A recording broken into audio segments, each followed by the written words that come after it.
కార్తీక సోమవారం ఎంత ప్రశాంతంగా ఉందో. ఇప్పుడు టైం అరౌండ్ 5:30 అట్లా అవుతుంది. ఇంకా నేను లేచే వరకే మమ్మీ అక్క లేచేసి పూజ చేసేసారనమాట.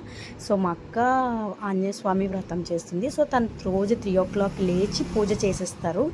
కానీ అమ్మ కూడా లేస్తుంది. ఇంకా ఎలానో కార్తీక మాసం కాబట్టి ఇంకా ఇంట్లో పూజ అయిపోయిన తర్వాత నేను రెడీ అయ్యే వరకు తెల్లవారిపోయింది. ఇంకా టెంపుల్కి స్టార్ట్ అయిపోయాం. పక్కనే ఉన్న హనుమాన్ టెంపుల్కి వెళ్ళి అక్కడ పూజ చేసేసుకొని దీపం వెలిగించి ఇంకా మేము పక్కనే ఉన్న అమ్మవారి టెంపుల్కి వచ్చాము. ఇంకా అక్కడ క్లీన్ చేయలేదు. సరే మేమే క్లీన్ చేద్దామని శివాయ్యని క్లీన్ చేసేసి ఇంకా పూజ చేసుకొని శివ టెంపుల్కి స్టార్ట్. ఇక్కడ కూడా పూజ కంప్లీట్ చేసేసుకున్నాము. పూజ కంప్లీట్ చేసుకొని ఇక్కడ నుంచి మా ఇంటికి దగ్గరలో ఉన్న సిద్దులగుట్టకి వెళ్ళామన్నమాట. సో అక్కడ పెద్ద శివాలయం ఉంది. చాలా మూవీస్లో కూడా ఉండే.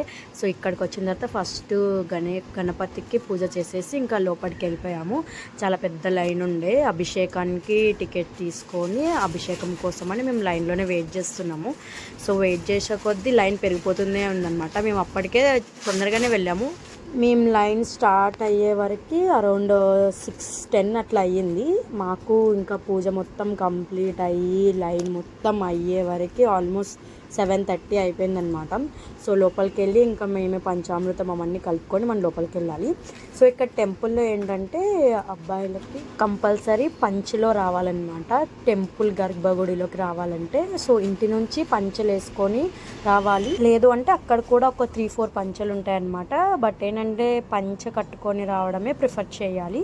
సో అక్కడ సరిపోవు. ఒక 3-4 అందరు కట్టేసుకుంటారు. తర్వాత వాళ్ళు వచ్చిన తర్వాత మనం కట్టుకొని వెళ్ళాలి. లేకపోతే లోపలికి అలో చేయరనమాట. సో ఇంకా మా పూజ అయిపోయి మేము బయటకు వచ్చేసాము. అలా మార్నింగ్ లేచి గుడికి వెళ్తే డే అంతా నిజంగా చాలా ప్రశాంతంగా పీస్ఫుల్గా రన్ అవుతుంది. ఇంకా మేము ఇక్కడ రిటర్న్ అయిపోయాము ఇంటికి. Please do subscribe. Thank you so much for supporting మీ. Will meet in the next video. Bye bye, Tata.